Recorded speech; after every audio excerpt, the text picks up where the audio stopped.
وابن السبیل اور مسافر، اور اس میں مہمان بھی ہیں، لیکن بنیادی طور پر مسافر جس کا زاد راہ دوران سفر ختم ہو گیا ہو، تو اتنا اس کو دیا جا سکتا ہے وہ اپنے گھر خیر و عافیت سے پہنچ جائے۔ اسی طرح جو شخص کسی نیک کام میں سفر کرنے کا ارادہ کرے، جیسے آپ کو پتہ چلتا ہے کہ آپ کی کوئی دوست احباب جو ہیں وہ حج عمرے پہ مثلاً جا رہے ہیں، انہوں نے اپنا سب کچھ کر لیا، لیکن آپ اپنی طرف سے ان کو کچھ دیتے ہیں، یا پھر اسی طرح اگر کوئی کسی نیکی کے کام میں، کوئی خیر کے کام میں جا رہا ہے تو آپ کہتے ہیں یہ میرا بھی حصہ ڈال دو۔ مثلا آپ دیکھیں کہ بچے قرآن پاک تقسیم کرتے رہتے ہیں، یا اور اسی طرح کے دعویٰ کے کام کے لیے نکلتے ہیں، تو جو لوگ ایسے کاموں پہ جا رہے ہوں ان کو سپورٹ کرنا اور ان کی مدد کرنا، کیونکہ وابن السبیل یعنی مسافر ہے نا، تو سفر کرنے والا ایک تو ذاتی مقصد کے لیے سفر کرتا ہے، ایک فی سبیل اللہ سفر کرتا ہے۔ تو جو ذاتی مقصد کے لیے سفر کرتا ہے اگر اس کا بھی زیادہ راہ کہیں ختم ہو گیا تو اس کو بھی ہیلپ کی جا سکتی، لیکن اگر کوئی شخص فی سبیل اللہ جا رہا ہے کسی بھی نیکی کے کام میں تو اس کی مدد کرنا جو ہے وہ بھی اس میں شامل ہو جاتا ہے۔ اسی طرح مہمان بھی، ابن کثیر کہتے ہیں اس میں مہمان بھی شامل ہے، کہ آپ کے گھر کوئی آ گیا ہے، آیا اپنے کسی کام سے ہے۔ یہاں پر آپ دیکھیں کتنے امیگرینٹس آتے ہیں اور انہیں آ کے پہلے کچھ دن رشتہ داروں کے گھر رہنا پڑتا ہے، تو انسان تنگ نہ ہو کہ مجھے انہیں کھلانا پڑ رہا ہے یا گاڑی پہ ان کو کسی کام پہ لے جانا پڑ رہا ہے، تو ان لوگوں کی مدد کرنا یہ بھی وابن السبیل پہ خرچ کرنے کے ضمن میں آ جائے گا۔ اور اس میں چاہے وہ رشتہ دار ہو، چاہے وہ غیر ہو، چاہے وہ بالکل ان نون ہو، کوئی بھی ہو سکتا ہے۔ رسول اللہ صلی اللہ علیہ وسلم نے فرمایا یقیناً مومن کے مرنے کے بعد بھی اسے اس کے جن اعمال اور اس کی نیکیوں کا ثواب ملتا ہے وہ یہ ہے، وہ علم جو لوگوں کو سکھا کر اس کو پھیلایا، اور جو صالح اولاد چھوڑی، نیک بچے، اور مصحف قرآن جو میراث میں چھوڑا، یعنی چاہے خرید کے کہیں رکھوایا کسی مسجد میں، اسی لیے ہمارے یہاں ایک ٹرینڈ ہے نا مسجدوں میں قرآن رکھوانے کا، کہ کوئی آئے گا پڑھے گا، یا اس کو چھپوایا یا کچھ بھی کیا یعنی قرآن کی خدمت میں سے، یا کوئی مسجد بنائی یا مسافر خانہ بنوایا۔ اب مسجد اور مسافر خانے کا ساتھ ساتھ ذکر ہے۔ اب تو خیر ہوٹلز وغیرہ ہوتے ہیں، لوگ ان میں رہ لیتے ہیں، لیکن پہلے زمانے میں ایسی جگہ نہیں ہوتی تھی، تو پھر باقاعدہ لوگ عمارتیں بنوا دیتے تھے جہاں آ کر قافلے رکتے تھے، رات رہتے تھے، پھر اگلا سفر کرتے تھے، یا کوئی نہر جاری کی، یا اپنی زندگی میں اور اپنی صحت اور تندرستی کی حالت میں اپنے مال میں سے کچھ خرچ کیا، کیونکہ بیمار ہوتا ہے نا انسان تو پھر تو کہتا ہے کہ میں صدقہ کروں، کیونکہ نبی صلی اللہ علیہ وسلم نے فرمایا داؤ مرضاکم بالصدقہ، اپنے مریضوں کا علاج صدقے سے کرو، یعنی صدقہ دینا بھی بیماری سے چھٹکارے کا ذریعہ بنتا ہے، تو یہ بھی اس میں شامل ہے۔ لیکن یہاں بیماری نہیں ہے، کوئی صحت مند ہے، لیکن اپنی زندگی میں نیکی کے ان کاموں میں وہ خرچ کر رہا ہے، ان سب کا اجر اسے مرنے کے بعد بھی ملتا رہے گا۔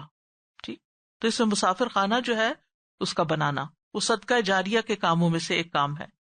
پھر نبی صلی اللہ علیہ وسلم نے اپنا مال مسافروں کے لیے وقف بھی کیا، صدقہ بھی کیا۔ عمرو بن حارث کہتے ہیں کہ رسول اللہ صلی اللہ علیہ وسلم نے نہ دینار چھوڑے، نہ درہم، نہ کوئی لونڈی، نہ غلام، صرف ایک سفید خچر تھا جس پر آپ سواری کیا کرتے تھے۔ اس کے علاوہ ہتھیار اور زمین چھوڑی تھی جسے آپ نے مسافروں کے لیے صدقہ کر دیا تھا، اپنی زمین جو تھی وہ مسافروں کے لیے صدقہ کر دی تھی۔ سبحان اللہ، کیا مثال ہے۔ اب بھی آپ دیکھیں دنیا میں بہت سے ایسے علاقے، ہم یہاں کی سہولتوں کو نہ دیکھیں، ایسے جگہوں کو دیکھیں کہ جہاں لوگ واقعی تکلیف میں مبتلا ہو جاتے ہیں۔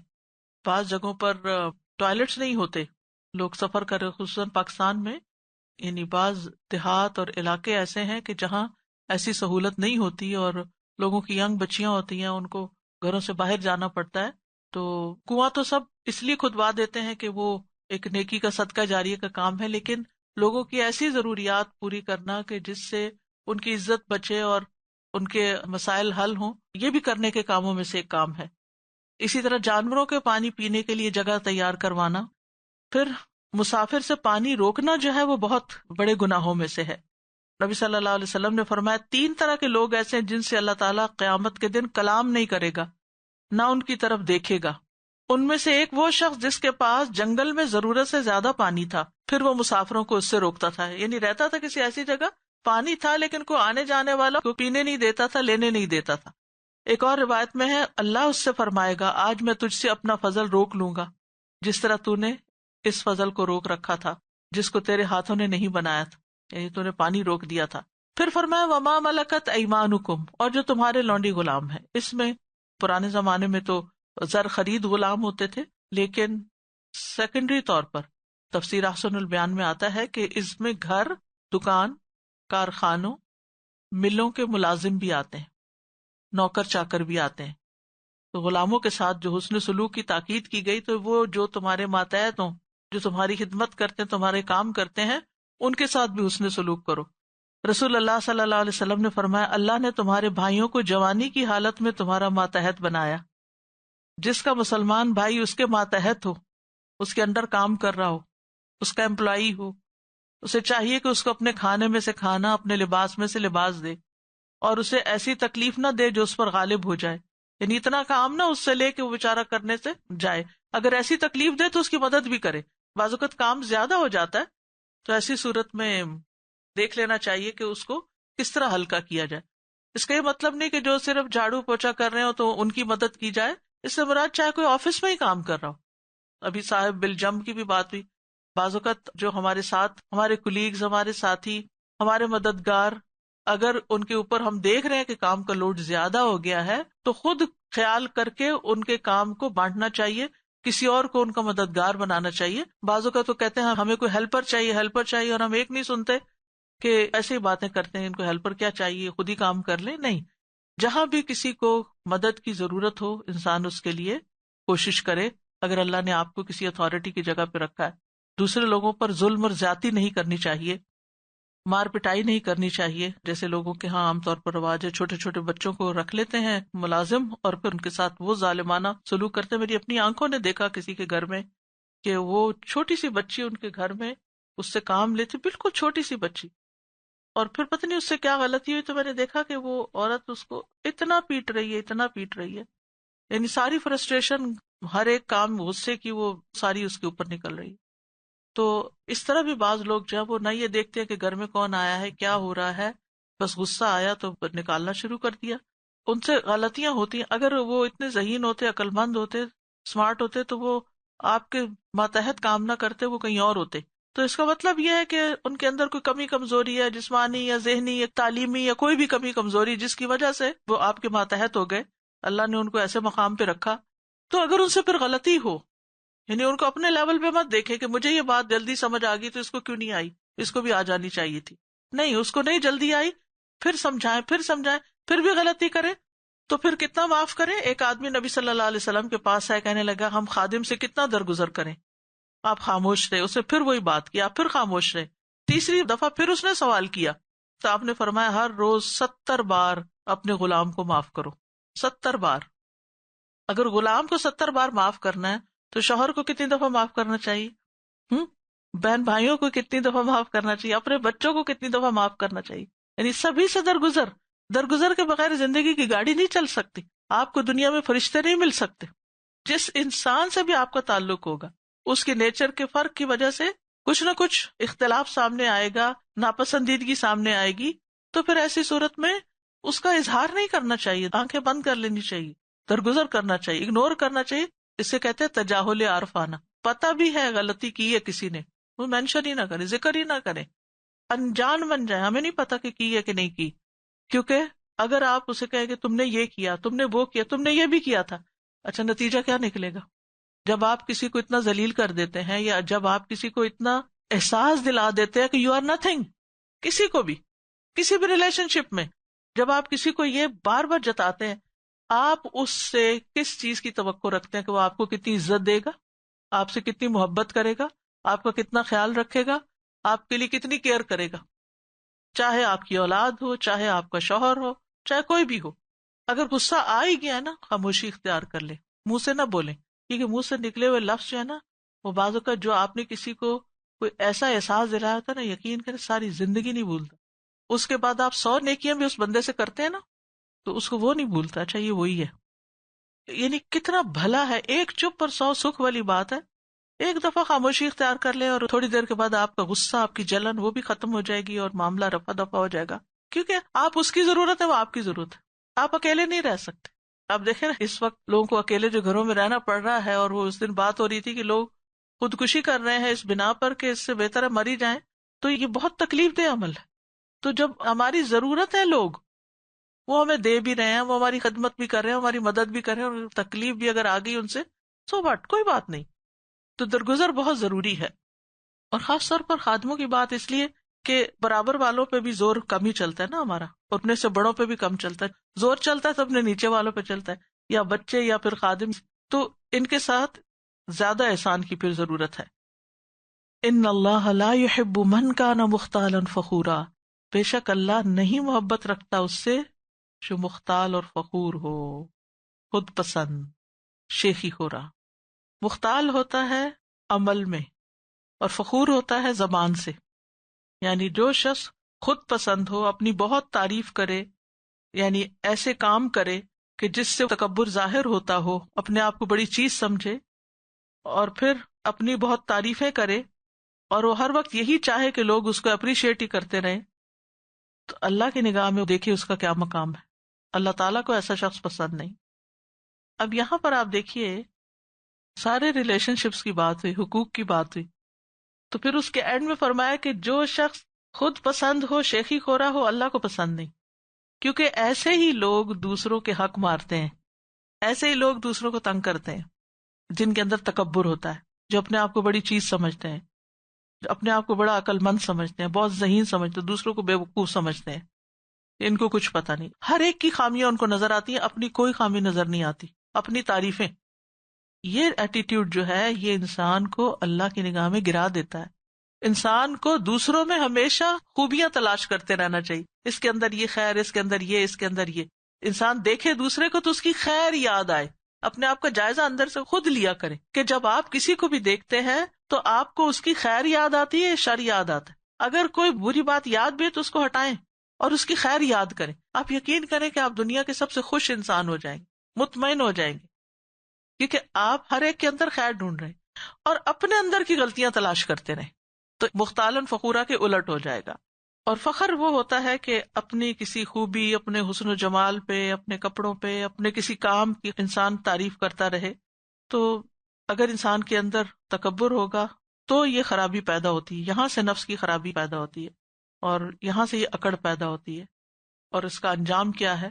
رسول اللہ صلی اللہ علیہ وسلم نے فرمایا ایک شخص 2 چادریں پہن کے اکڑ کے چل رہا تھا اور اپنے آپ میں اترا رہا تھا، اللہ نے اسے زمین میں دھنسا دی، اور وہ قیامت تک دھنستا رہے گا. اور پھر یہ ہے کہ ایک دوسرے کے مقابلے پر فخر نہیں جتانا چاہیے.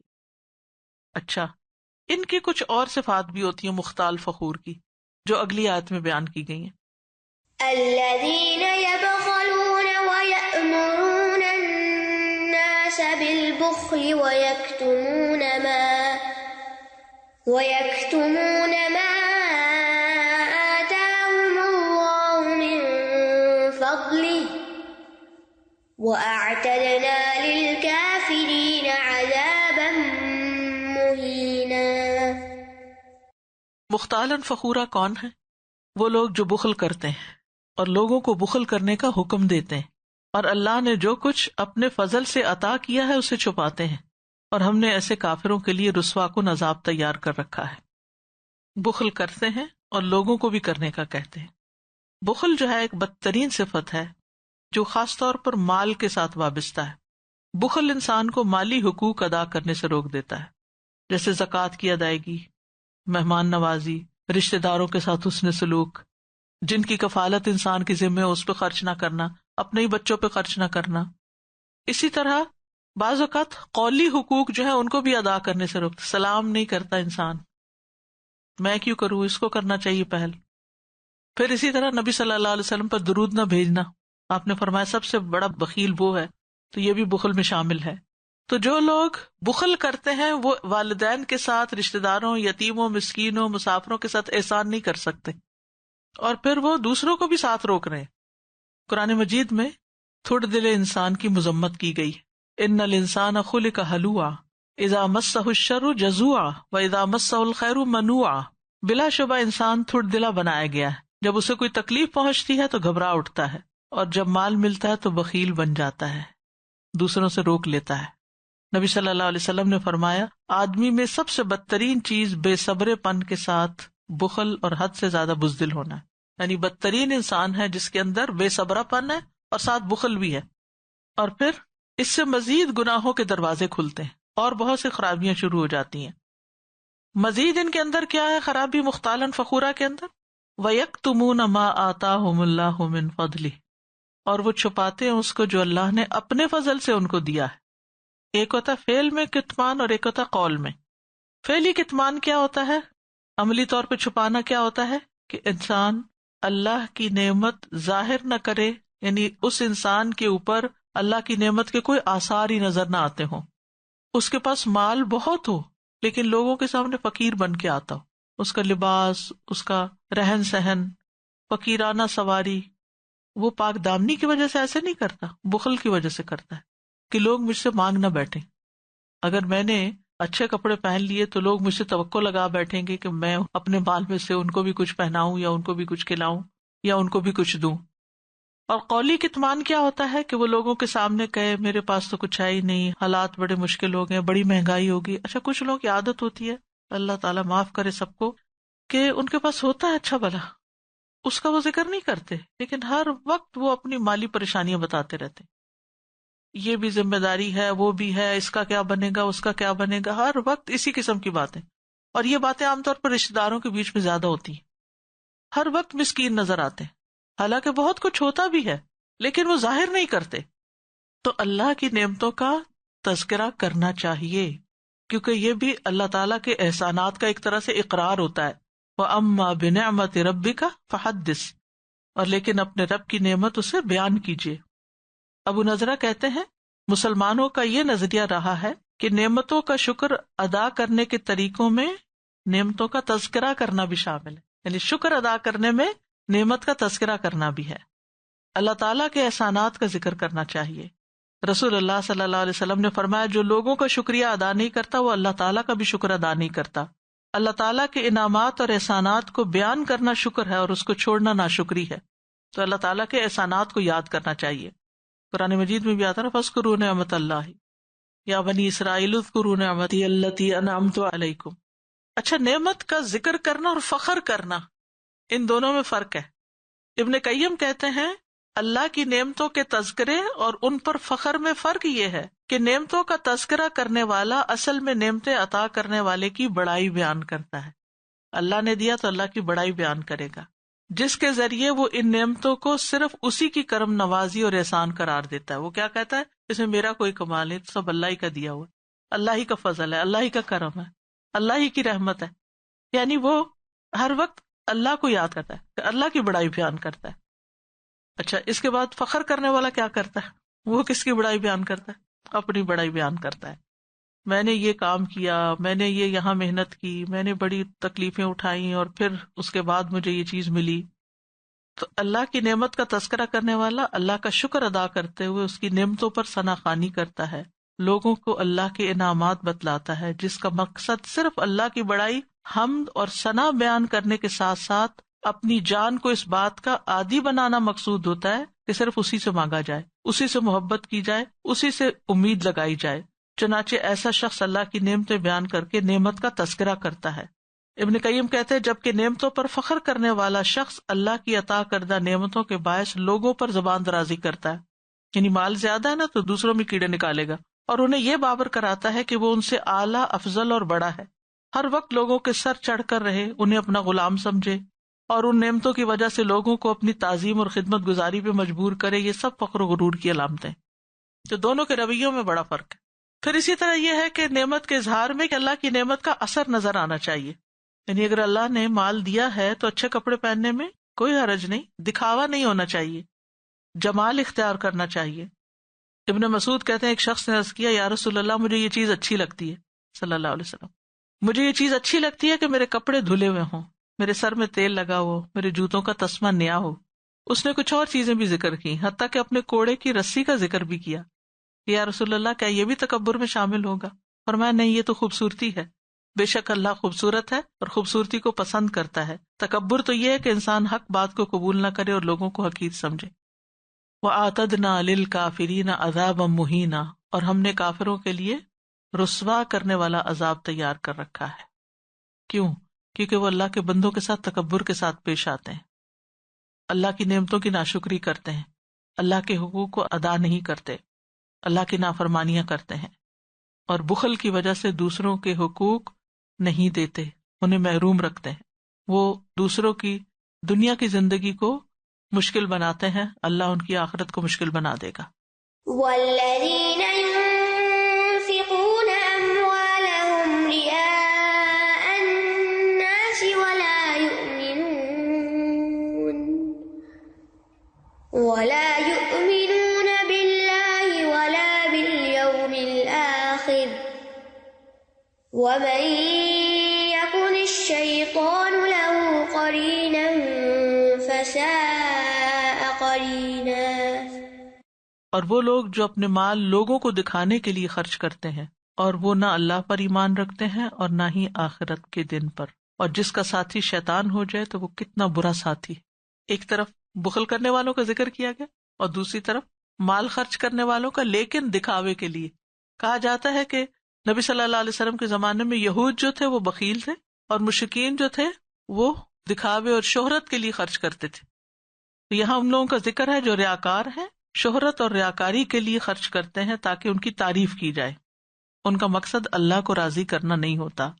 وَلَا يُؤْمِنُونَ بِاللَّهِ وَلَا بِالْيَوْمِ الْآخِرِ، یعنی ان کا مال اللہ پر ایمان اور ثواب کی امید پر خرچ نہیں ہوتا. تو یاد رکھیے بخل کی طرح ریاکاری بھی قابل مذمت فعل ہے. شاہ عبد القادر کہتے ہیں جس طرح مال دینے میں بخل کرنا اللہ کے نزدیک برا ہے، ویسا ہی مخلوق کو دکھا کر دینا بھی منع ہے. قبول وہ ہے جو ان حقداروں کو دے جن کا پہلے ذکر ہو چکا، پھر اللہ کے یقین اور آخرت کی توقع سے دے. اور ریاکاری کیا ہے؟ شرک اصغر. اور ریاکاری کی سزا کیا ہے؟ صحیح بخاری میں آتا ہے رسول اللہ صلی اللہ علیہ وسلم نے فرمایا کہ جو لوگوں کو سنانے کے لیے عمل کرے گا اللہ قیامت کے دن اس کا بھید کھول دے گا. اس نے یہ صرف دکھانے کے لیے کیا تھا، اس کی اللہ کی رضا مقصود نہیں تھی. اور جو لوگوں کو مشقت میں ڈالے گا اللہ قیامت کے دن اسے مشقت میں ڈالے گا. تو نیت کا جو بگاڑ ہے یہ بڑے بڑے نیک اعمال کو ضائع کر دیتا ہے. قیامت کے دن سب سے پہلے جہنم میں وہ لوگ جائیں گے جو بہت زیادہ علم والے لیکن دکھاوے کا پڑھنا پڑھانا، بہت زیادہ مال والے دکھاوے کا خرچ کرنے والے، اور اسی طرح شہید دکھاوے کے لیے جس نے جان دی. فرمایا قیامت کے دن سب سے پہلے جس کا فیصلہ کیا جائے گا وہ شخص ہوگا جس پر اللہ نے وسعت کی، ہر طرح کا مال دیا، اسے لایا جائے گا، نعمتیں گنوائی جائیں گی، وہ پہچان لے گا. اللہ فرمائے گا تو نے نعمتوں کے ہوتے ہوئے کیا عمل کیا؟ وہ کہے گا میں نے تیرے راستے میں خرچ کیا جہاں خرچ کرنا تجھے پسند تھا. اللہ تعالیٰ فرمائے گا تو نے جھوٹ کہا، بلکہ تو نے اس لیے کیا کہ تجھے سخی کہا جائے، وہ ہو چکا. پھر حکم دیا جائے گا کہ اسے منہ کے بل گھسیٹتے ہوئے آگ میں ڈال دیا جائے، اور وہ ڈال دیا جائے گا. حالانکہ اس نے بہت دنیا میں مال خرچ کیا ہوگا، ادھر ادھر ادھر ہر طرف، لیکن سب دکھاوے کے لیے تھا. وَمَن يَكُنِ الشَّيْطَانُ لَهُ قَرِينًا فَسَاءَ قَرِينًا، شیطان جس کا ساتھی بن جائے. قرین ہوتا ہے وہ جو ساتھ ہی ساتھ رہے، ہر وقت ساتھ رہے، تو بدترین ساتھی ہے. کیونکہ شیطان انسان کو برائی پر اکساتا ہے اور کیا چاہتا ہے کہ وہ برا کرتا رہے. یہ شیطان انسانوں میں سے بھی ہو سکتا ہے اور جنوں میں سے بھی ہو سکتا ہے، یعنی برے ساتھی مراد ہے جس کے ساتھ انسان کا بہت سا وقت گزرتا ہے. تو اس آیت کریمہ میں اس بات کی طرف اشارہ ہے کہ برے ساتھی انسان کے اخلاق کو بگاڑ دیتے ہیں. جیسے بیماریاں پھیلتی ہیں نا، یعنی جیسے کسی شخص کے اندر اگر جراثیم ہے تو وہ کسی اور صحت مند شخص کے پاس بیٹھے گا تو اس کے اندر ٹرانسفر ہو جائیں گے. ایسے کسی کے اندر اخلاقی خرابیاں ہیں تو اگر وہ کسی نیک انسان کے ساتھ دن رات بیٹھنا شروع ہو جائے گا تو اس کے اندر ٹرانسفر کر دے گا. تو اچھی کمپنی جو ہے اس سے انسان اچھے اثرات، اچھے سبق لیتا ہے، اور بری کمپنی سے انسان کے اندر برائیاں پیدا ہوتی ہیں. اور یہ آپ نے دیکھا ہوگا کہ آپ اچھے بھلے، آپ نے نماز پڑھی، ذکر کیا، اچھے اچھے کام کیے، اتنے میں کوئی شخص یا آ گیا یا کوئی فون آ گیا اور خواہ مخواہ میں غیبت سن لی یا کر لی، یا آپ نہیں بھی سننا چاہتے تو کوئی آپ کو سنائے چلے جا رہا ہے. تو اگر یہی فون کسی نیک انسان کا آتا تو وہ آپ کو کوئی اچھی بات بتا کے آپ کے ایمان میں اضافہ کرتا. تو کہاں یہ کہ انسان کو ایسے لوگوں کے بیچ میں رہنا پڑے ہر وقت جو گالی گلوچ کے عادی ہیں یا جھوٹ بولنے کے یا غیبت کرنے کے، تو زندگی حرام ہو جاتی ہے. وَمَن يَكُنِ الشَّيْطَانُ لَهُ قَرِينًا فَسَاءَ قَرِينًا. اسی لیے وہ دعا مانگنی چاہیے، اللہم یسر لی جلیسا صالحا، کہ اللہ مجھے نیک ساتھی عطا کر، نیک دوست دے. وماذا عليهم لو آمنوا بالله واليوم الآخر وأنفقوا مما رزقهم الله وكان الله بهم عليما. اور ان کا کیا نقصان ہوتا اگر وہ اللہ اور آخرت کے دن پر ایمان لے آتے اور جو رزق اللہ نے انہیں دیا اس میں سے وہ خرچ کرتے، اور اللہ انہیں خوب جاننے والا ہے. اللہ اکبر. یعنی ان کا کیا بگڑتا اگر یہ ایمان لاتے اللہ پر اور آخرت کے دن پر. یہ کس کی طرف اشارہ ہے؟ منافقین کی طرف اشارہ ہے، جو خرچ کرتے ہوئے ریاکاری کرتے ہیں. دکھاوا کرنا جو ہے یہ منافقین کا شعار، وہ دکھاوے کا ایمان لائے ہوئے تھے، اندر سے ایمان نہیں تھا، دکھاوے کے کام کرتے تھے، فی سبیل اللہ خرچ بھی کرتے تھے، جہاد پہ بھی چل پڑتے تھے، یہ سب لوگوں کو دکھانے کے لیے. نمازیں بھی دکھاوے کی پڑھتے تھے، نمازیں پڑھنے بھی آ جاتے تھے، لیکن خلوص کے ساتھ نہیں، صرف دکھانے کے لیے کہ لوگ سمجھے ہاں ہاں یہ مسلمان ہے. تو اس لیے فرمایا کہ ان کا کیا بگڑتا اگر یہ اللہ اور آخرت پر ایمان لاتے، یعنی دکھاوا چھوڑ دیتے، نقصان دہ رستے کو چھوڑ کر فائدہ مند رستہ اختیار کرتے. وَأَنفَقُوا مِمَّا رَزَقَهُمُ اللَّهُ، اور اللہ نے انہیں جو رزق دیا اس میں سے خرچ کرتے. وَكَانَ اللَّهُ بِهِمْ عَلِيمًا، اور اللہ ان کو خوب جاننے والا ہے. تو خرچ کرنا جو ہے، یہاں اللہ تعالیٰ نے نماز، روزہ، حج وغیرہ کی بات نہیں کی، مال خرچ کرنے کی بات کی. ایمان کے بعد انسان کے گناہوں کو جو چیز دھوتی ہے وہ دینا ہے، خرچ کرنا ہے. اور بخل جو ہے وہ انسان کو نقصان دیتا ہے. اور اگر انسان سوچے تو اگر وہ خرچ نہیں کرتا اور مال صرف جمع ہی کر رہا ہے اور وہ دنیا سے چلا جاتا ہے تو اس کے کس کام کا؟ وما یغنی عنہ مالہ اذا تردی، جب وہ ہلاک ہو گیا تو اس کا مال کس کام آیا؟ وہ تو اوروں کے کام آیا، قبر میں تو ساتھ جانے کا نہیں، آخرت میں اس مال کا کچھ فائدہ نہیں. تو دنیا میں بھی اگر انسان اللہ کے راستے میں مال خرچ کرتا ہے تو یہ خوف اور غم سے نجات کا ذریعہ بھی ہے. الذین ينفقون اموالهم باللیل والنہار سرا وعلانیۃ فلہم اجرہم عند ربہم ولا خوف علیہم ولا ہم یحزنون. جو لوگ اپنے مال رات اور دن چھپے اور کھلے خرچ کرتے ہیں سو ان کے لیے ان کا اجر ان کے رب کے پاس ہے، اور ان پر نہ کوئی خوف ہے اور نہ وہ غمگین ہوں گے. ایسے لوگوں کو اللہ کی قربت اور رحمت نصیب ہوگی جو اللہ کے راستے میں مال خرچ کرتے ہیں. ان اللہ لا یظلم مثقال ذرہ